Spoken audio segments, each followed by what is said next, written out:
we're working on all different types of inversions. And an inversion is really anything where your heart is above your head. So we have our super obvious inversions like our handstands, our headstands, our forearm balances, or Pincha rather. Yeah, and then we have our like non-obvious ones, which are actually in all over our practice. So for example, like your forward fold, like just standing in a forward fold is an inversion. Bless you. Doing shoulder stand is also an inversion. So we'll start today with how we normally start. We're gonna start with front and back body awareness. So we'll do some spinal articulations, working our way through our spine, bringing our mind into our center. Then we'll fire up our cores so that we're dialed in and connected. And yeah, and then we're gonna talk about today, I've touched on it a little bit, and if you've practiced with me in the past, you know this is something I talk about a lot, especially when it comes to inversions. And it's the idea that your tailbone is that keystone for your movement. When normally we go upside down, because our feet are our physical end, and our feet are used to being on the ground, when they're not on the ground, I think our brain just automatically goes there. So we kind of have to bring our mind to the center stone or the keystone of our body, our tailbones, and just making sure that the legs are energized and reaching. So when we first start to get upside down, as we get comfortable, I just want you to do whatever you got to do to make it happen. I'm not looking for straight lines. I'm not looking for perfection. And I don't really think that seeking that ultimate and perfect alignment right away is necessarily the best way for us to progress and learn. So, and I've told you that in so many of our classes. So you do what you can. You do what you got to do to make it happen. Let yourself be a mess. It's totally fine. And you can refine over time. Remember, like, we need to build the physical endurance in our bodies, in our muscles, to support us staying in these postures longer, to support us refining these postures more. Okay? So don't try to get like the straight line, like if your butt's sticking out or you're piked, but you're balancing and you're making it happen. Like, it's an amazing start point. So that's all we're looking for today, is to catch suspension or catch a hover. And just, yeah, dial our awareness in a little deeper. So my idea, I'm going to go over, and if you guys have any specific things that you want to work on, I'm going to talk about headstand. I'm going to retouch on forearm balances, Pincha, and then we're going to move into more handstand stuff. But if there's something else that you guys want to know or have questions about, please let me know. And with that, I will get started. So let's lay down on your back. Make sure you have some blocks also, guys, around you. If you have them, awesome. If you don't, no worries. But for future, really great tools to have. And I got to put my hair up, because if I don't put my hair up, I cannot balance upside down. It's just science. Yes. Fully out? Okay. Whoops. Somebody might have caught a little dip slip there. Sorry, guys. And also, you're welcome. We call that community service. Okay. Laying down on your back. Make sure she's in there. Laying down on your back. 25%. It's okay. We all got them.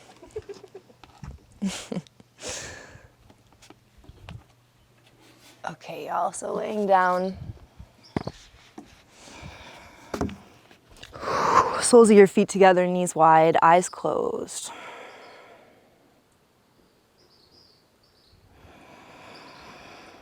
Just taking a deep breath in and a deep breath out. And follow the pathway of your breath down into your physical center, into your belly.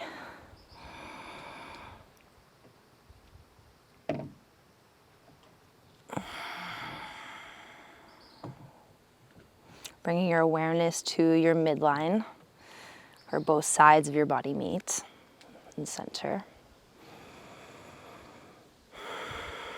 Notice which parts of your back body fall heaviest into the floor. And feel the rise and the fall of your front body.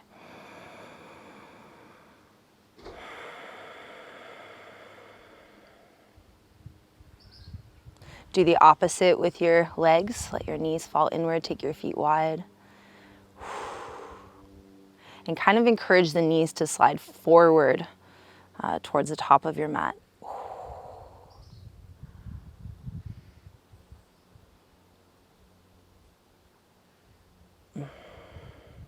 Good, walk your feet into center. And keep them a little bit further away from you, nice and wide. You'll press away, arms anywhere you like. You'll press away from your feet to help you imprint that low back into the mat. And instead of squeezing your bum to bring your tailbone under you, try to connect that space between pubic bone and belly button. Moving them down, so belly button moving down, pubic bone moving up simultaneously. And keep pressing away from your feet. Keep using the front body to lengthen the back body, so contracting through the front to expand the back, and slowly we start to lift tailbone off the mat, lumbar spine off the mat, thoracic spine off the mat. Lifting up high to the tiptoes if you like, or just pressing your hips as high as you can. Take an inhale. As you exhale, keep your hips as high as you can, as long as you can, so articulate, curling under and uncurling. So you're really trying to let each vertebrae have its own moment. And when you relax for a moment at the bottom, press away from the feet, pubic bone to belly button, slowly roll up. And you're just really paying attention to the spine here. Feel each vertebrae hit the floor, and notice if there's parts of your spine that want to come down in chunks. Not making any of it good or bad, wrong or right, just simply observing, so you know, you get to know yourself a little better. Recognize things that are happening but probably missed when you're distracted in your day. Slowly roll down. Really try to articulate as best as you can. Again, press away from the feet, rolling the tailbone up. And then keeping the tailbone as high as you can, as long as you can, as you articulate and roll down. Let your knees fall side to side.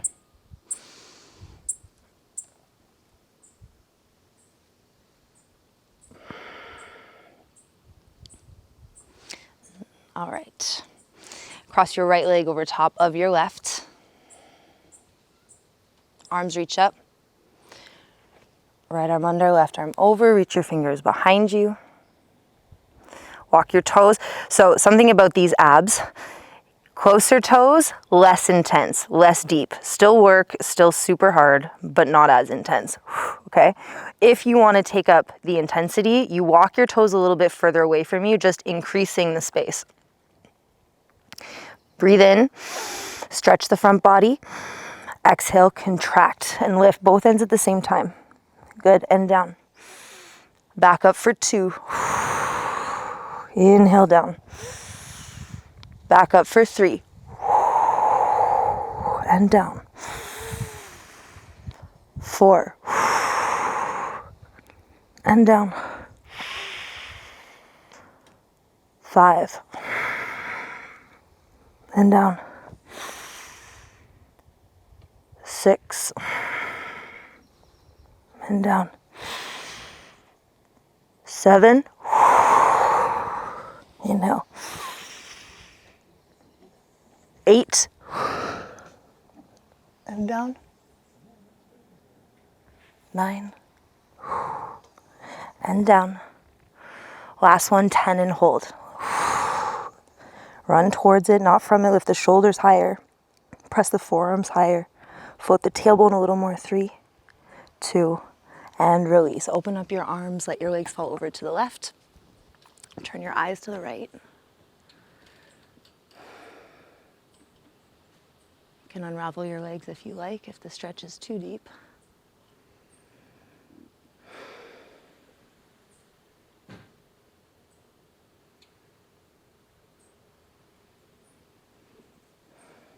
And slowly come back into center. Unravel, hug your knees in. Left leg on top. Right big toe touches the floor. So you can really walk it as far away from you as long as there's like a bend in the knee. So you don't want to like straighten them, just a little.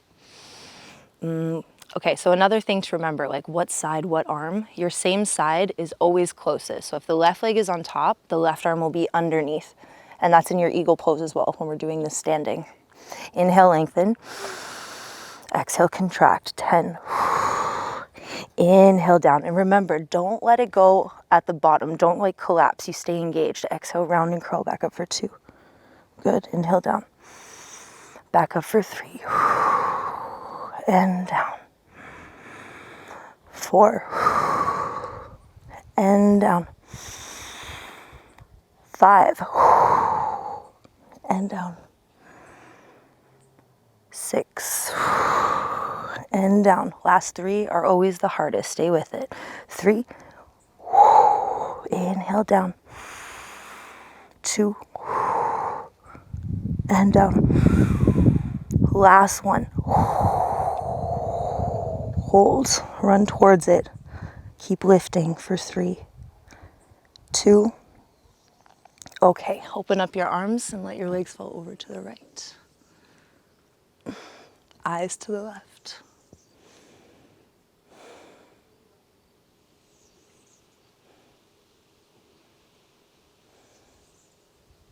Good, slowly come back into center, more abs, because it is very important. Lifting your feet to the sky. Lift your hands to the sky also. Breathe in. Head and shoulders lift up off the mat. Lift as high as you can, and from there we pulse up. 10, 9, 8, 7, 6, 5, 4, 3, 2, 1, and pause, hold, stay lifted. Squeeze, squeeze, squeeze. Lift a little higher, pulsing upwards. 10, 9, 8, 7, 6, 5, 4, 3, 2, 1, and pause, hold, stay lifted. Hands float forward. Drop your right leg down. Make sure you maintain that imprint. Pubic bone to belly button, long low back. Stay here, or if you want extra, hands go over the head for 5, 4, 3, 2, good. Drop your head, hug your knees in.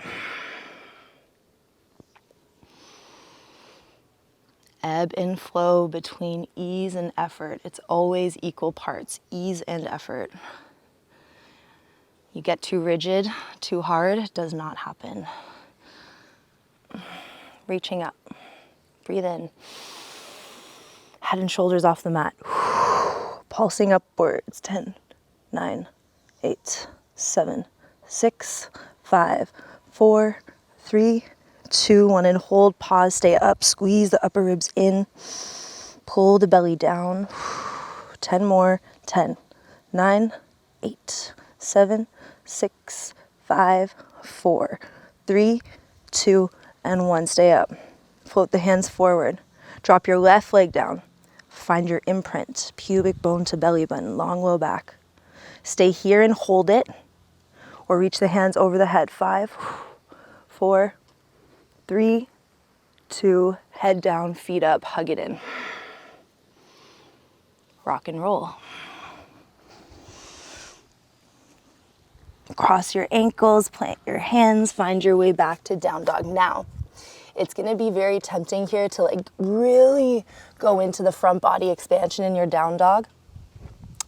I have a very hypermobile body, so that is my effort and my work where most people are looking to open up. My personal practice is to remain in stability. So I always try to avoid doing a lot of heart openers or things that really open up my front body, just because if I do too much of that, I'm not able to control my core when I start to get upside down. So try to avoid like really stretching out those belly muscles. Try to keep this mostly in the hamstrings. Let's inhale high to the tiptoes, and we'll do a side body stretch. Drop your heels to the right. Squeezing right shoulder towards right hip, using the inhale to open up the left side torso. And switch. Heels to the left, bend the knees.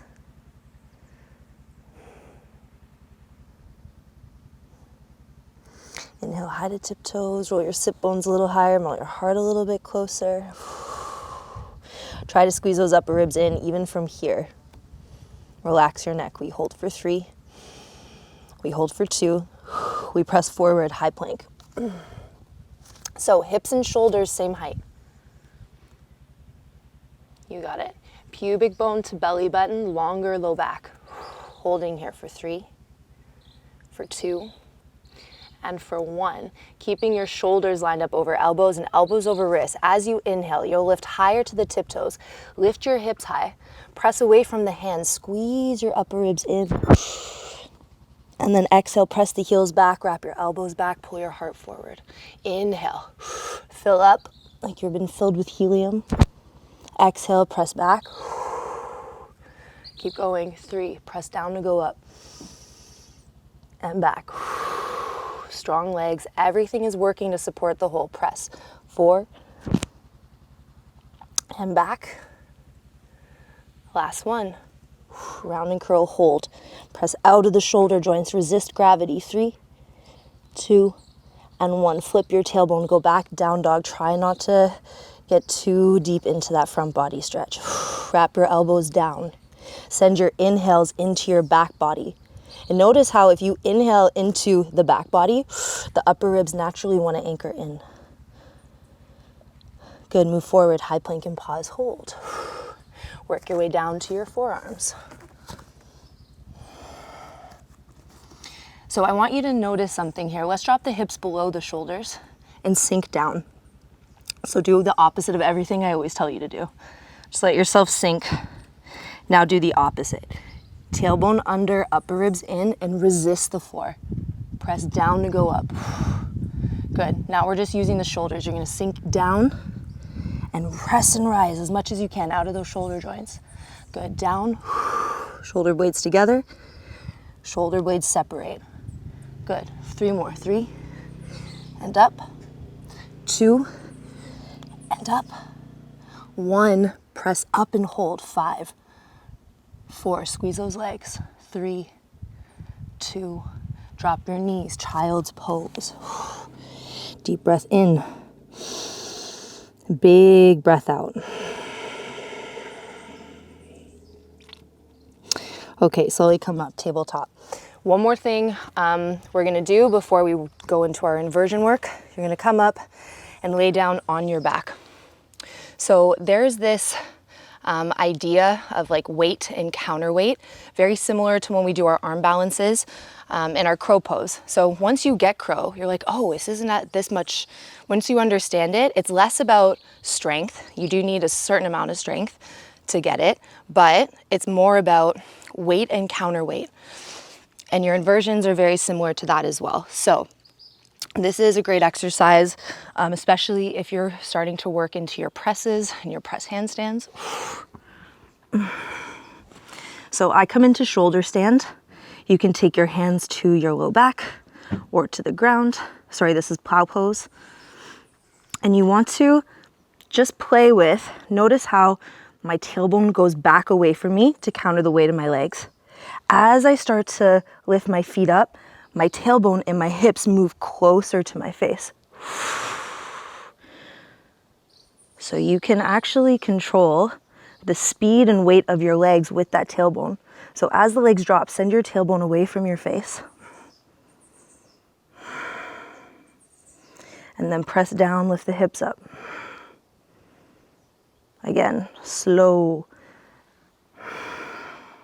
Tailbone moves away from you. As your feet come up and they press away, your hips move closer. Let's go 5 more. 5. And up. 4. Belly hollow. And up. 3. And up. Energy through the legs. Notice if the legs are noodles, it's so much more work on your core. So keep them long and strong. 2, and down. Last one, we come up. We come down. Deaf man's pose, also an inversion, a sneaky one. 3, 2, slowly roll down. Nice. Okay, let's rock up.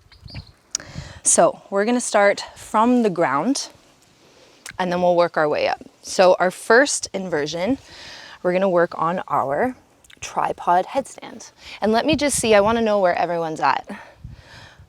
Can you let me know if you can already do a tripod headstand? And I'm gonna do levels to this. I just wanna know where we're all at so I'm not going over things we already know. So tripod headstand is the one when you're on your 2 hands, or any headstand. Just give me like a yes.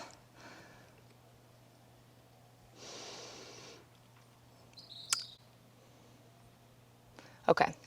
Yes, but would like to go over. Yes, but not right now. I struggle with lifting my legs above the head. Okay.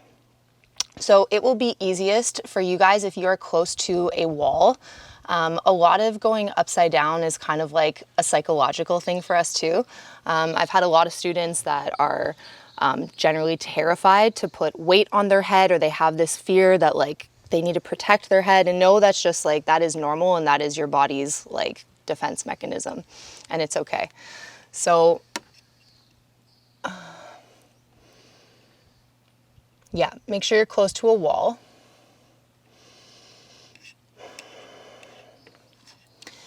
So we'll go over Shirshasana A first, headstand A, which is the one on the forearms. Then we'll go over tripod headstand, which is the 3 points, the tripod. And then, yeah, we'll go from there. So if you are close to a wall, be by your wall, because it just helps you kind of feel a little safer. Okay, so how do we find the balancing part on our head? So you're gonna take the heel of your hand and you're gonna bring it to the bridge of your nose. And where your middle finger falls, just like dig your nail into that spot so you have like a little, yeah, like a little mark. And that is your balancing point right there. You're going to bring your forearms down. So remember when we did the forearm stand last week, we talked about having this like wrist, elbow, shoulder alignment. This one, you're actually allowing yourself to be more in like the triangular shape. So you want to make sure that you're creating a nice triangle.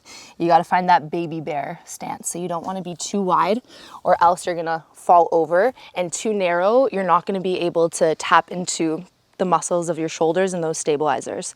So you baby bear. I weave my hands into one another like this.